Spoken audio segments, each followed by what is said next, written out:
राधा वल्लभ श्री हरिवंश परम पूज्य श्री गुरुदेव भगवान के चरणों में प्रणाम।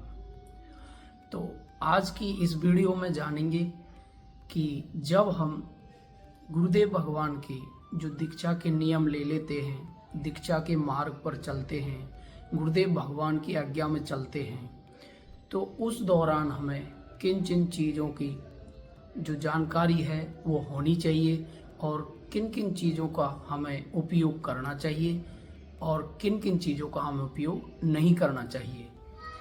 और जब हम इस मार्ग पर चलते हैं और गुरुदेव भगवान की आज्ञा पर चलते हैं तो उस दौरान हमें कौन सी चीज़ें खानी है, कौन सी चीज़ नहीं खानी है, तो उन सब के बारे में आज इस वीडियो के दौरान आपसे बात करेंगे। तो आप सबसे एक ही रिक्वेस्ट है, बस इस वीडियो को अंत तक ज़रूर देखें ताकि आप लोगों का कोई भी डाउट या कोई भी सवाल ना रहे और आप सारी चीज़ें जो आसानी से समझ जाएं और अपनी जो दिनचर्या है उसमें आप अच्छे से और सावधानी पूर्वक सभी कार्यों को करें। तो चलिए करते हैं वीडियो को शुरू। श्री हरिवंश। तो देखिए, सबसे पहले बात कर लेते हैं कि जब हम इस मार्ग पर चलते हैं, भगवत मार्ग पर, और गुरुदेव भगवान की आज्ञा में चलते हैं, तो हमें एक साधक होने के दौरान सबसे पहले कुछ चीज़ों का विशेष ध्यान रखना है कि हमें ये चीज़ श्री जी को भोग में लगानी है और ये चीज़ हमें श्री जी को भोग में नहीं लगानी है, किन चीज़ों का हमें सेवन करना है और किन चीज़ों को श्री जी को भोग लगाना है। तो चलिए अभी सबसे पहले आपको बता देता हूँ। देखिए, सबसे पहली बात कर लेते हैं, जैसे कि हमें श्री जी को मसूर की जो दाल आती है, मसूर की दाल का भोग नहीं लगाना है, क्योंकि मसूर की जो दाल है वो बहुत ज़्यादा हाई प्रोटीन होती है। हाई प्रोटीन होने के कारण वो तामसिक हो जाती है और तामसिक होने के कारण एक साधक जब अपनी दिनचर्या में मशरूम की दाल का उपयोग करता है तो उसे आलस, प्रमाद और ये सारी चीज़ें आती हैं, फिर वो अच्छे से जो अपना भजन है वो नहीं कर पाता है। दूसरी बात, मशरूम जो मशरूम है, मशरूम का भी भोग हमें श्री जी को नहीं लगाना है और ना ही हमें मशरूम खानी है, क्योंकि मशरूम एक ऐसी चीज़ है जो एक गंदी जगह पर पैदा होती है और ये भी बिल्कुल भी हमें श्री जी के भोग में नहीं लगानी है।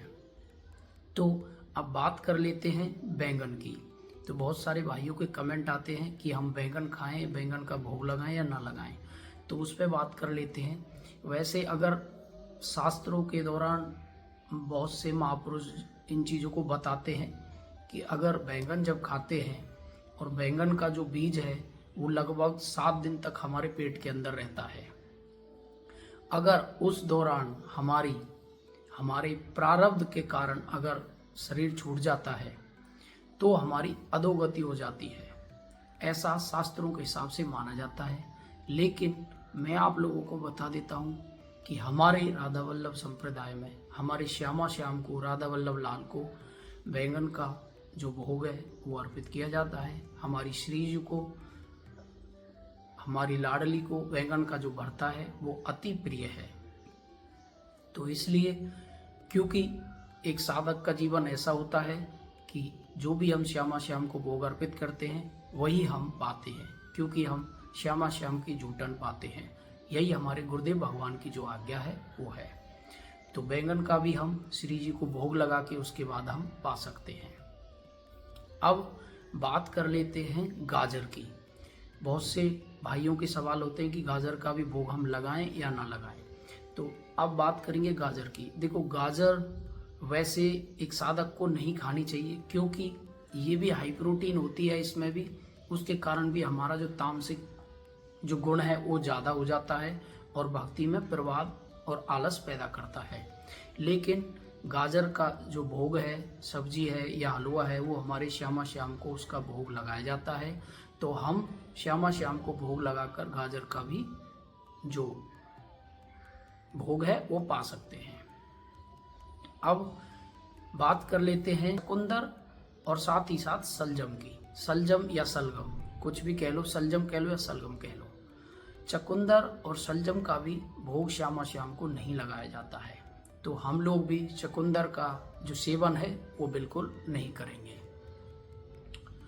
तो अब बात कर लेते हैं कि हमें क्या पाना है और क्या हमें नहीं पाना है। तो हमें ये जो सारी चीज़ें मैंने आपको बताई हैं इनका बिल्कुल भी सेवन नहीं करना है, जैसे कि गाजर, चुकंदर, सलजम या सलगम, मसूर दाल और मशरूम, ये सारी चीज़ें हमें बिल्कुल भी नहीं पानी है, क्योंकि इनके अंदर तमोगुण बहुत ज़्यादा मात्रा में पाया जाता है, क्योंकि ये हाई प्रोटीन होने के कारण। तो इन चीज़ों का सेवन हमें बिल्कुल भी नहीं करना है। और हम किसी भी हरी सब्जी जैसे कि पालक है, धनिया है, ये सारी चीज़ें हरी सब्जी, पनीर पालक है, पनीर पराठा है, ये सारी चीज़ें हम श्री जी को भोग में लगा सकते हैं। और किसी भी अभक्ष पदार्थ और प्याज लहसुन, ये सारी चीज़ें आप लोगों को पता ही है, किसी भी अभक्ष पदार्थ का, प्याज लहसुन का भी हमें श्यामा श्याम को भोग नहीं लगाना है, और ये सारी चीज़ें ना ही हमको पानी है। और साथ ही साथ चाय और कॉफ़ी, चाय और कॉफ़ी का भी हमें भोग नहीं लगाना है। और कोशिश करें कि जहाँ तक हो सके हम लोगों को चाय और कॉफ़ी भी नहीं पीनी है। उसका कारण यह है कि चाय और कॉफ़ी के अंदर नशीला जो पदार्थ है वो पाया जाता है, जिसका नाम है कैफीन। कैफीन एक नशीला पदार्थ है, इसीलिए हमें श्री जी को ना तो उसका भोग लगाना है, ना ही हमें खुद उसको पाना है। तो बहुत से भाइयों के जो सवाल थे इनको लेके बहुत आते थे कि हम क्या श्यामा श्याम को भोग में लगाएं और क्या श्यामा श्याम को भोग में नहीं लगाएं।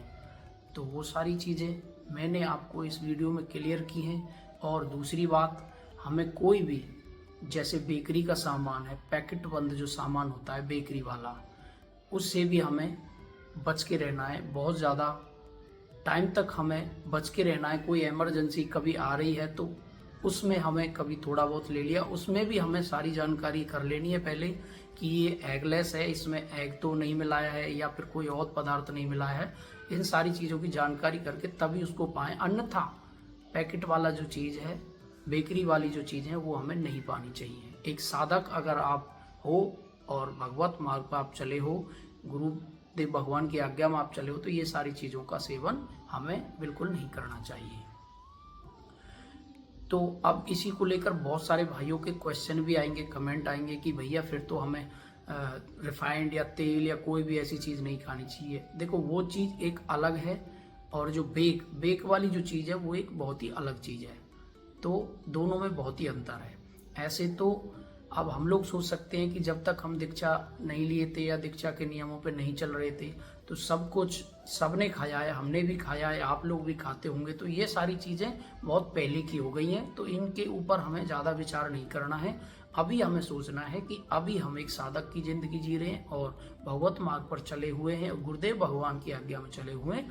तो अब हमें उसी हिसाब से अपना जो जीवन है उस श्यामा श्याम की सेवा में ही अर्पित करना है। तो ये सारी चीज़ें मैंने आपको इस वीडियो में क्लियर कर दी हैं, क्या नहीं खाना है और क्या खाना है। प्याज लहसुन, अभक्ष पदार्थ, गाजर, चुकंदर, सलगम, मशरूम, मसूर की दाल, ये सारी चीज़ें एक साधक को बिल्कुल भी नहीं खानी चाहिए। अगर ये जानकारी आप लोगों को अच्छी लगे तो वीडियो को लाइक शेयर ज़रूर कर दें और कमेंट ज़रूर कर दें राधे राधे। और चैनल पर नए हैं तो चैनल को सब्सक्राइब ज़रूर कर लें। तब तक के लिए श्री हरिवंश।